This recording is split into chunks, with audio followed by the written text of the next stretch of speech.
Today I'm going to show you how to respray a motorcycle tank and get that perfect mirror finish.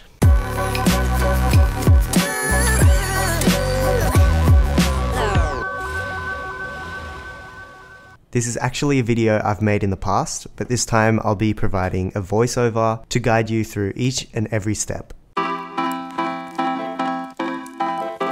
The tank we're restoring today is off my 2011 Honda CB400 Super 4. It's got some damage from coming off at the track, as well as a couple dings here and there. Firstly, start by removing the tank as well as any parts connected to the tank, such as the fuel cap. Remove any fuel to make the whole thing lighter and easier to move around. We're going to start with a flappy disc to grind down the areas for repair. The goal is to end up with a clean surface that has been roughed up to enhance adhesion of any filler we'll be using. I'm using generic builder's bog here, but there's definitely better stuff available at your local auto parts store. For the shaping and sanding, I've started with 80 grit to knock off most of the weight, and then went through the grits to about 240 grit. Go back and reapply filler and sand if needed. Clean the area down and start laying down some primer. This can be used as a guide coat to determine any high and low spots and bring out the imperfections. I've used edge primer to adhere to some of the areas of bare metal. For the next step, we're going to start applying the base coat. Apply a really thin coat, should be somewhat translucent with a lot of base material still visible. This will act as a tack coat to promote adhesion for the coming layers. After the tack coat, it's time to apply the first solid base coat. You don't want the tack coat to be completely dry. Leaving a 15 to 30 minute flash time, repeat as many coats as you like.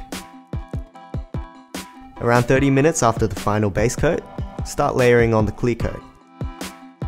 Again, with a 15 to 30 minute flash time. You want the paint to be tacky, but not too wet. Don't touch it though.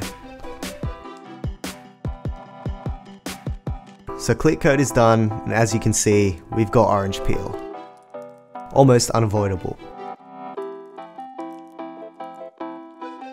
I've waited 24 hours before attempting to wet sand. Waiting times will vary depending on your season and climate.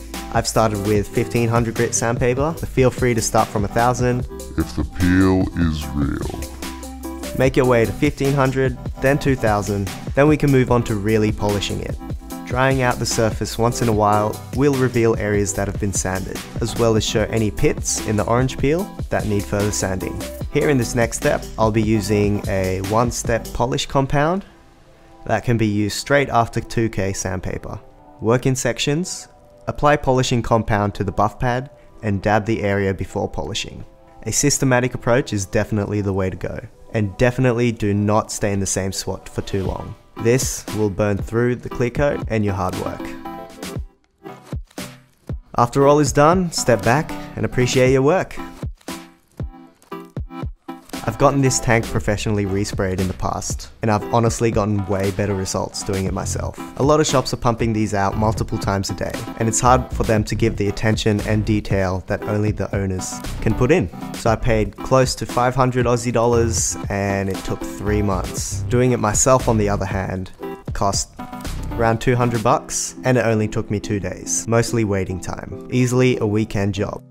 But I'll tell you what isn't a weekend job: subscribing to my channel. So thanks for making it to the end of the video. If you like what you saw, consider subscribing and hit that bell icon too to be notified of more content just like this. I've got parts coming in for the Datsun as well, so don't forget to check that out. Till next time, peace.